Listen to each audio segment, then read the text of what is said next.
قرآن مجید کا سورہ نمبر 20 سورہ طٰہٰ۔ شروع کرتا ہوں اللہ کے نام سے جو بڑا مہربان نہایت رحم والا ہے۔ طٰہٰ۔ ہم نے اس لیے آپ صلی اللہ علیہ وآلہ وسلم پر قرآن نازل نہیں کیا کہ آپ مشقت میں پڑ جائیں، بلکہ اس لیے نازل کیا ہے کہ جو خدا سے ڈرنے والا ہے اس کی یاد دہانی ہو۔ یہ اس ہستی کی طرف سے نازل ہوا ہے جس نے زمین اور بلند آسمانوں کو پیدا کیا ہے۔ وہ خدائے رحمان ہے جس کا عرش پر اقتدار قائم ہے۔ جو کچھ آسمانوں اور زمین میں ہے اور جو کچھ ان دونوں کے درمیان ہے اور جو کچھ زمین کے نیچے ہے سب اسی کا ہے۔ اگر تم پکار کر بات کرو تو تمہاری مرضی، وہ تو راز کو بلکہ اس سے بھی زیادہ مخفی بات کو جانتا ہے۔ وہ اللہ ہے، اس کے سوا کوئی الہ نہیں ہے، سب اچھے اچھے نام اسی کے لیے ہیں۔ کیا آپ صلی اللہ علیہ وآلہ وسلم تک موسیٰ کا واقعہ پہنچا ہے؟ جب انہوں نے آگ دیکھی تو انہوں نے اپنے گھر والوں سے کہا کہ تم یہیں ٹھہرو، میں نے آگ دیکھی ہے، شاید تمہارے لیے ایک آدھ انگارہ لے آؤں یا آگ کے پاس راستے کا کوئی پتہ پاؤں۔ تو جب اس کے پاس گئے تو انہیں آواز دی گئی کہ اے موسیٰ، میں ہی تمہارا پروردگار ہوں، بس اپنی جوتیاں اتار دو کیونکہ تم طوٰ نامی ایک مقدس وادی میں ہو اور میں نے تمہیں پیغمبری کے لیے منتخب کیا ہے، بس تمہیں جو کچھ وحی کی جاتی ہے اسے غور سے سنو۔ بے شک میں ہی اللہ ہوں، میرے سوا کوئی الہ نہیں ہے، بس میری عبادت کرو اور میری یاد کے لیے نماز قائم کرو۔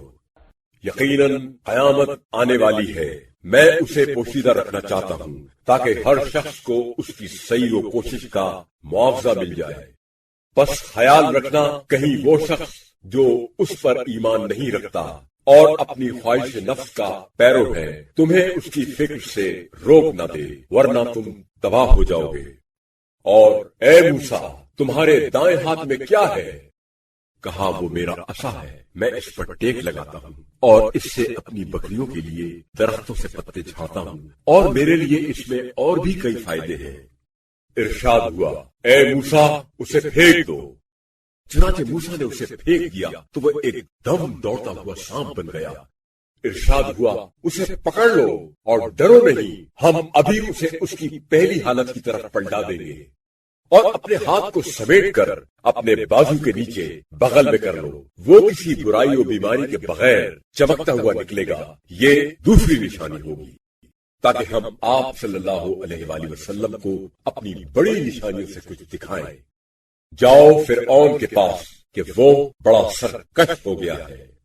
موسیٰ نے کہا اے میرے پروردگار، میرا سینہ کشادہ فرما، حوصلہ فراخ کر اور میرے کام کو میرے لیے آسان کر اور میری زبان کی گرہ کھول دے تاکہ لوگ میری بات سمجھ سکیں، اور میرے خاندان میں سے میرا وزیر بنا میرے بھائی ہارون کو، اس کے ذریعے سے میری کمر کو مضبوط بنا، اسے میرے کام رسالت میں میرا شریک بنا، تاکہ ہم کثرت سے تیری تسبیح کریں اور کثرت سے تیرا ذکر کریں۔ بے شک تو ہمارے حال کو خوب دیکھ رہا ہے۔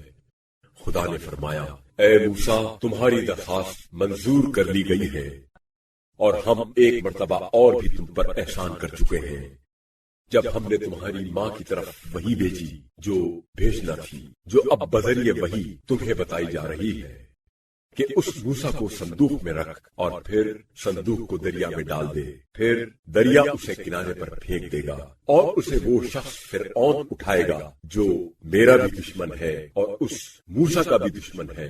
میں نے تم پر اپنی محبت کا اثر ڈال دیا، جو دیکھتا وہ پیار کرتا، اور اس لیے کہ تم میری خاص نگرانی میں پرورش پائے۔ اور وہ وقت یاد کرو جب تمہاری بہن چل رہی تھی اور فرعون کے اہل خانے سے کہہ رہی تھی کہ کیا میں تم لوگوں کو ایک ایسی دایا بتاؤں جو اس کی پرورش کرے، اور اس طرح ہم نے تمہیں تمہاری ماں کی طرف لوٹا دیا تاکہ اس کی آنکھ ٹھنڈی ہو اور رنجیدہ نہ ہو، اور تم نے ایک شخص کو قتل کر دیا تھا تو ہم نے تمہیں اس غم سے نجات دی اور ہم نے تمہاری ہر طرح آزمائش کی، پھر تم کئی برس تک مدین کے لوگوں میں رہے، اور پھر اے موسیٰ تم اپنے معین وقت پر یہاں آ گئے اور میں نے تمہیں اپنی ذات کے لیے منتخب کر لیا۔ سو اب تم اور تمہارا بھائی میری نشانیوں کے ساتھ فرعون کے پاس جاؤ اور میری یاد میں سستی نہ کرنا۔ تم دونوں فرعون کے پاس جاؤ کہ وہ سرکش ہو گیا ہے، اس سے نرمی کے ساتھ بات کرنا کہ شاید وہ نصیحت قبول کرے یا ڈر جائے۔ ان دونوں نے کہا اے ہمارے پروردگار، ہمیں اندیشہ ہے کہ وہ ہم پر زیادتی کرے یا سرکشی کرے۔ ارشاد ہوا تم ڈرو نہیں، میں تمہارے ساتھ ہوں، سب کچھ سن رہا ہوں اور دیکھ رہا ہوں۔ تم بے دھڑک کے پاس جاؤ اور کہو کہ ہم تیرے پروردگار کے پیغمبر ہیں، سو تو بنی اسرائیل کو ہمارے ساتھ روانہ کر اور ان کو تکلیف نہ پہنچا۔ ہم تیرے پاس تیرے پروردگار کی طرف سے معجزہ لے کر آئے ہیں، اور سلامتی ہے اس کے لیے جو ہدایت کی پیروی کرے۔ بے شک ہماری طرف یہ وحی کی گئی ہے کہ عذاب اس کے لیے ہے جو آیات اللہ کو جھٹلائے اور اس کے احکام سے روگردانی کرے۔ چنانچہ وہ گئے اور فرعون نے کہا اے موسیٰ تمہارا پروردگار کون ہے؟ موسیٰ نے کہا ہمارا پروردگار وہ ہے جس نے ہر چیز کو خلقت بخشی پھر رہنمائی فرمائی۔ فرعون نے کہا پھر ان نسلوں کا کیا ہوگا جو پہلے گزر چکی ہیں؟ موسیٰ نے کہا ان کا علم میرے پروردگار کے پاس ایک کتاب میں ہے، میرا پروردگار نہ بھٹکتا ہے اور نہ بھولتا ہے۔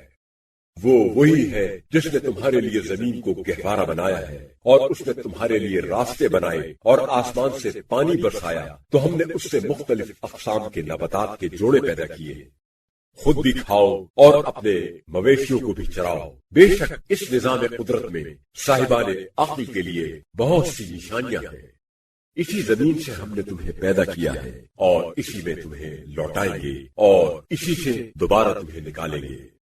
اور ہم نے اس فرعون کو اپنی سب نشانیاں دکھائیں، مگر اس پر بھی اس نے جھٹلایا اور انکار کیا اور کہا اے موسیٰ کیا تم اس لیے ہمارے پاس آئے ہو کہ اپنے جادو کے زور سے ہمیں ہماری سرزمین سے نکال دو؟ سو ہم بھی تمہارے مقابلے میں ویسا ہی جادو لائیں گے، لہذا تم مقابلے کے لیے ہمارے اور اپنے درمیان ایک وعدہ گاہ مقرر کرو جس کی نہ ہم خلاف ورزی کریں گے اور نہ تم، اور وہ وعدہ گاہ ہو بھی ہموار اور کھلے میدان میں۔ موسیٰ نے کہا تمہارے لیے وعدے کا دن جشن والا دن ہے، اور یہ کہ دن چڑھے لوگ جمع کر لیے جائیں۔ اس کے بعد فرعون واپس چلا گیا اور اپنے سب مکر و فریب داؤ جمع کیے اور پھر مقابلے کے لیے آ گیا۔ موسیٰ نے فرعونیوں سے کہا افسوس ہے تم پر، اللہ پر جھوٹا بہتان نہ باندھو، ورنہ وہ کسی عذاب سے تمہارا قلع کما کر دے گا، اور جو کوئی بہتان باندھتا ہے وہ ناکام و نامراد ہوتا ہے۔ پھر وہ اپنے معاملے میں باہم جھگڑنے لگے اور پوشیدہ سرگوشیاں کرنے لگے۔ آخرکار انہوں نے کہا کہ یہ دونوں جادوگر ہیں جو چاہتے ہیں کہ اپنے جادو کے زور سے تمہیں تمہاری سرزمین سے نکال دے اور تمہارے اعلیٰ و مثالی طریقہ کار کو مٹا دے، لہذا تم اپنی سب تدبیریں داؤ پیچ جمع کرو اور پرا باندھ کر مقابلے میں آ جاؤ، یقیناً وہی فلا پائے گا جو غالب آئے گا۔ ان لوگوں جادوگروں نے کہا اے موسیٰ تم پہلے پھینکو گے یا پہلے ہم پھینکیں؟ موسیٰ نے کہا نہیں بلکہ تم ہی پہلے پھینکو۔ پس اچانک ان کی رسیاں اور لاٹھیاں ان کے جادو کی وجہ سے موسیٰ کو دوڑتی ہوئی محسوس ہوئی۔ یہ منظر دیکھ کر موسیٰ نے اپنے دل میں کچھ خوف محسوس کیا۔ ہم نے کہا اے موسیٰ ڈرو نہیں، بے شک تم ہی غالب رہو گے، اور جو تمہارے دائیں ہاتھ میں عصا ہے اسے پھینک دو، یہ ان کی سب بناوٹی چیزوں کو نگل جائے گا جو کچھ انہوں نے بنایا ہے۔ وہ جادوگر کا فریب ہے، اور جادوگر کہیں بھی آئے جائے کبھی کامیاب نہیں ہو سکتا۔ چنانچہ ایسا ہی ہوا کہ سب جادوگر بے ساختہ سجدے میں گرا دیے گئے اور کہنے لگے ہم ہارون اور موسیٰ کے پروردگار پر ایمان لائے ہیں۔ فرعون نے کہا تم اس پر ایمان لے آئے قبل اس کے کہ میں تمہیں اجازت دوں؟ یہی تمہارا وہ بڑا جادوگر ہے جس نے تمہیں جادو سکھایا ہے۔ اب میں ضرور تمہارے ہاتھ پاؤں مخالف سمت سے کٹواتا ہوں اور تمہیں کھجور کے تنوں پر سولی دیتا ہوں، پھر تمہیں معلوم ہو جائے گا کہ ہم دونوں میں اور موسیٰ میں سے کس کا عذاب سخت اور دیر پا ہے۔ جادوگروں نے کہا ہمارے پاس جو کھلی نشانیاں آ چکی ہیں ہم ان پر اور اس ذات پر جس نے ہمیں پیدا کیا ہے کبھی تجھے ترجیح نہیں دیں گے۔ بے شک تو جو فیصلہ کرنا چاہتا ہے وہ تو زیادہ سے زیادہ اسی دنیاوی زندگی کے ختم کرنے کا فیصلہ کر سکتا ہے۔ ہم تو اپنے پروردگار پر ایمان لا چکے ہیں تاکہ وہ ہماری خطاؤں کو اور اس جادوگری کو جس پر تو نے ہمیں مجبور کیا تھا معاف کر دے۔ ہمارے لیے اللہ ہی بہتر ہے اور وہی زیادہ دیر پا ہے۔ بے شک جو کوئی مجرم بن کر اپنے پروردگار کی بارگاہ میں حاضر ہوگا اس کے لیے وہ جہنم ہے جس میں وہ نہ مرے گا اور نہ جیے گا، اور جو کوئی مومن بن کر اس کی بارگاہ میں حاضر ہوگا جبکہ اس نے نیک عمل بھی کیے ہوں گے ان کے لیے بڑے بلند درجے ہیں، اور ہمیشہ رہنے والے باغات جن کے نیچے نہریں جاری ہوں گی وہ ان میں ہمیشہ رہیں گے، یہ اس کی جزا ہے جو باغباز رہا۔ اور ہم نے موسیٰ کی طرف وحی کی کہ میرے بندوں بنی اسرائیل کو لے کر نکل جاؤ، پھر عصا مار کر ان کے لیے سمندر سے خشک راستہ بناؤ، نہ تمہیں پیچھے سے ان کے لیے پکڑے جانے کا خطرہ ہو اور نہ ہی غرق وغیرہ کا کوئی اندیشہ۔ پھر فرعون نے اپنی فوجوں کے ساتھ ان کا پیچھا کیا تو انہیں سمندر نے ڈھانپ لیا جیسا کہ ڈھانپنے کا حق تھا، اور فرعون نے اپنی قوم کو گمراہ ہی کیا، کوئی رہنمائی نہیں کی۔ اے بنی اسرائیل، ہم نے تمہیں تمہارے دشمن سے نجات دی اور تم سے کوہ طور کی دائیں جانب توریت دینے کا قول قرار کیا اور تم پر من و سلوہ نازل کیا۔ تم سے کہا گیا کہ جو پاکیزہ روزی تمہیں دی گئی ہے اس سے کھاؤ اور اس کے بارے میں سرکشی نہ کرو، حد سے نہ گزرو، ورنہ تم پر میرا غضب نازل ہوگا، اور جس پر میرا غضب نازل ہو جائے وہ ہلاک ہی ہو گیا۔ اور جو کوئی توبہ کرے اور ایمان لائے اور نیک عمل بجا لائے اور پھر راہ راست پر قائم رہے تو میں اس کو بہت ہی بخشنے والا ہوں۔ اے موسیٰ، اپنی قوم سے پہلے کیا چیز تمہیں جلدی لے آئی؟ موسیٰ نے کہا وہ لوگ میرے نقش قدم پر آ رہے ہیں، اور اے میرے پروردگار میں اس لیے جلدی تیری بارگاہ میں حاضر ہو گیا ہوں کہ تو خوش ہو جائے۔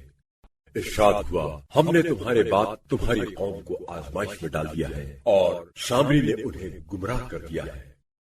بس موسیٰ غصے میں افسوس کرتے ہوئے اپنی قوم کی طرف لوٹے اور کہا اے میری قوم، کیا تمہارے پروردگار نے تم سے بڑا اچھا وعدہ نہیں کیا تھا؟ تو کیا تم پر وعدے سے زیادہ مدت گزر گئی، یا تم نے چاہا کہ تمہارے رب کا غضب تم پر نازل ہو اس لیے تم نے مجھ سے وعدہ خلافی کی؟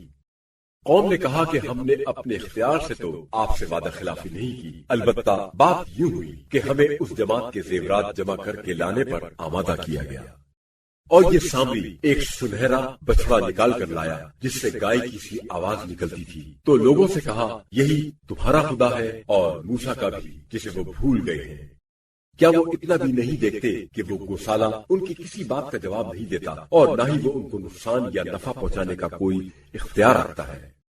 اور ہارون نے اس سے پہلے ہی ان سے کہہ دیا تھا کہ اے میری قوم، تم اس گوسالے کی وجہ سے آزمائش میں پڑ گئے ہو، اور یقیناً تمہارا پروردگار خدائے رحمان ہے، سو تم میری پیروی کرو اور میرے حکم کی تعمیل کرو۔ مگر قوم نے کہا کہ ہم تو برابر اس کی عبادت پر جمے رہیں گے یہاں تک کہ موسیٰ ہماری طرف آ جائیں۔ موسیٰ نے کہا اے ہارون، جب تم نے دیکھا کہ یہ لوگ گمراہ ہو گئے ہیں تو تمہیں کس چیز نے میری پیروی کرنے سے روکا؟ کیا تم نے میرے حکم کی خلاف ورزی کی ہے؟ ہارون نے کہا اے میرے ماں جائے، میری داڑھی اور میرا سر نہ پکڑیے، مجھے تو یہ ڈر تھا کہ کہیں آپ یہ نہ کہیں کہ تم نے بنی اسرائیل میں تفرقہ ڈال دیا اور میری بات کا خیال نہیں کیا یا میرے حکم کا انتظار نہ کیا۔ بعد ازاں کہا اے سامری، تیرا کیا معاملہ ہے؟ اس نے کہا کہ میں نے ایک ایسی چیز دیکھی جو اور لوگوں نے نہیں دیکھی، تو میں نے خدا کے فرستادہ کے نقش قدم سے ایک مٹھی خاک اٹھا لی اور اسے اس گوسالے میں ڈال دیا۔ میرے نفس نے مجھے یہ بات سجھائی اور میرے لیے آراستہ کر دی۔ موسیٰ نے کہا جا، چلا جا، تیرے لیے اس زندگی میں یہ سزا ہے کہ تو کہتا رہے گا کہ مجھے کوئی نہ چھوئے کہ میں اچھوت ہوں، اور تیرے لیے آخرت میں عذاب کا ایک وعدہ ہے جو تجھ سے ٹلنے والا نہیں ہے۔ اور اب دیکھ اپنے اس معبود کو جس کی پرستش پر تو جمع بیٹھا رہا، ہم پہلے اسے جلائیں گے اور پھر اس کی راکھ کو اڑا کر سمندر میں بہائیں گے۔ اے لوگو، تمہارا الہ تو بس اللہ ہی ہے، جس کے سوا کوئی الہ نہیں ہے، اور وہ ہر چیز کا علمی احاطہ کیے ہوئے ہے۔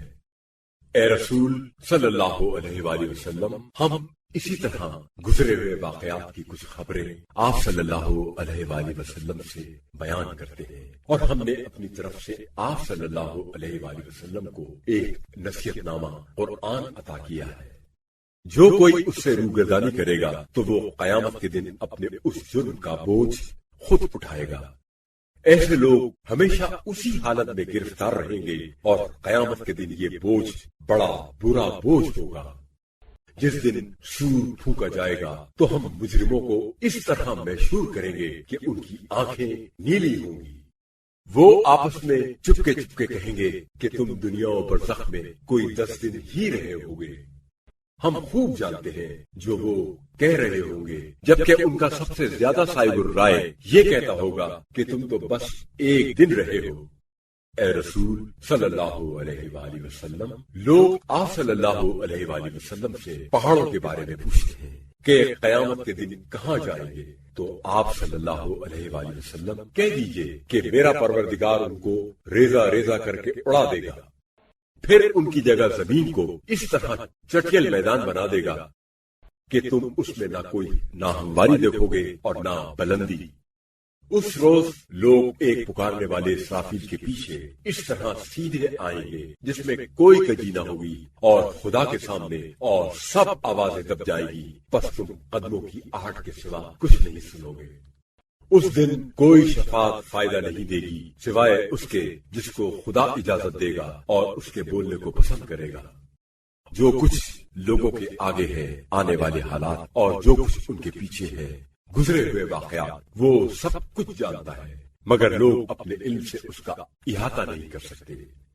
سب کے چہرے حی و قیوم کے سامنے جھکے ہوئے ہوں گے، اور جو شخص ظلم کا بوجھ اٹھائے گا وہ ناکام و نامراد ہو جائے گا، اور جو کوئی نیک کام کرے طرح ہاں لے کے وہ مومن بھی ہو تو اسے نہ ظلم و زیادتی کا اندیشہ ہوگا اور نہ کمی و حق تلفی کا۔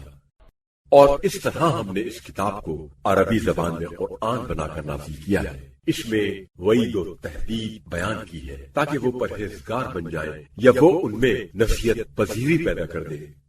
بلند و برتر ہے اللہ جو حقیقی بادشاہ ہے، اور اے پیغمبر صلی اللہ علیہ وآلہ وسلم، جب تک قرآن کی وحی آپ صلی اللہ علیہ وآلہ وسلم پر پوری نہ ہو جائے اس کے پڑھنے میں جلدی نہ کیا کیجیے، اور دعا کیجیے کہ اے پروردگار میرے علم میں اور اضافہ فرما۔ اور ہم نے اس سے پہلے آدم سے عہد لیا تھا مگر وہ بھول گئے، اور ہم نے ان میں عزم و ثبات نہ پایا۔ اور وہ وقت یاد کرو جب ہم نے فرشتوں سے کہا کہ آدم کے سامنے سجدے میں گر جاؤ، چنانچہ ابلیس کے سوا سب سجدے میں گر گئے۔ سو ہم نے کہا اے آدم، یہ آپ کا اور آپ کی زوجہ کا دشمن ہے، یہ کہیں آپ دونوں کو جنت سے نکلوا نہ دے ورنہ مشقت میں پڑ جائیں گے۔ بے شک تم اس میں نہ کبھی بھوکے رہو گے اور نہ ننگے، اور نہ یہاں پیاسے رہو گے اور نہ دھوپ کھاؤ گے۔ پھر شیطان نے ان کے دل میں وسوسہ ڈالا اور کہا اے آدم، کیا میں تمہیں بتاؤں ہمیشگی والا درخت اور نہ زائل ہونے والی سلطنت؟ پس ان دونوں نے اس درخت میں سے کچھ کھا لیا تو ان پر ان کے قابل صدر مقامات ظاہر ہو گئے، اور وہ اپنے اوپر جنت کے پتے چپکانے لگے، اور آدم نے اپنے پروردگار کے امر ارشادی کی خلاف ورزی کی اور اپنے مقصد میں ناکام ہوئے۔ اس کے بعد ان کے پروردگار نے انہیں برگزیدہ کیا، چنانچہ ان کی توبہ قبول کی اور ہدایت بخشی۔ فرمایا اب تم زمین پر اتر جاؤ ایک دوسرے کے دشمن ہو کر، پھر اگر تمہارے پاس میری طرف سے کوئی ہدایت پہنچے تو جو کوئی میری ہدایت کی پیروی کرے گا وہ نہ گمراہ ہوگا اور نہ بدبخت ہوگا، اور جو کوئی میری یاد سے روگردانی کرے گا تو اس کے لیے تنگ زندگی ہوگی، اور ہم اسے قیامت کے دن اندھا محشور کریں گے۔ وہ کہے گا اے میرے پروردگار، تو نے مجھے اندھا کیوں محشور کیا حالانکہ میں آنکھوں والا تھا؟